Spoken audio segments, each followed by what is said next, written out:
Meaning of Gordon Bennett. Gordon Bennett. Gordon Bennett. Gordon Bennett. Gordon Bennett.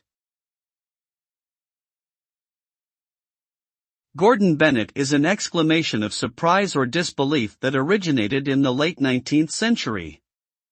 The phrase is said to have been named after James Gordon Bennett Jr., the millionaire owner of the New York Herald newspaper who was known for his outrageous behavior. The expression is often used in the United Kingdom as a minced oath to avoid swearing, similar to bloody hell or oh my God.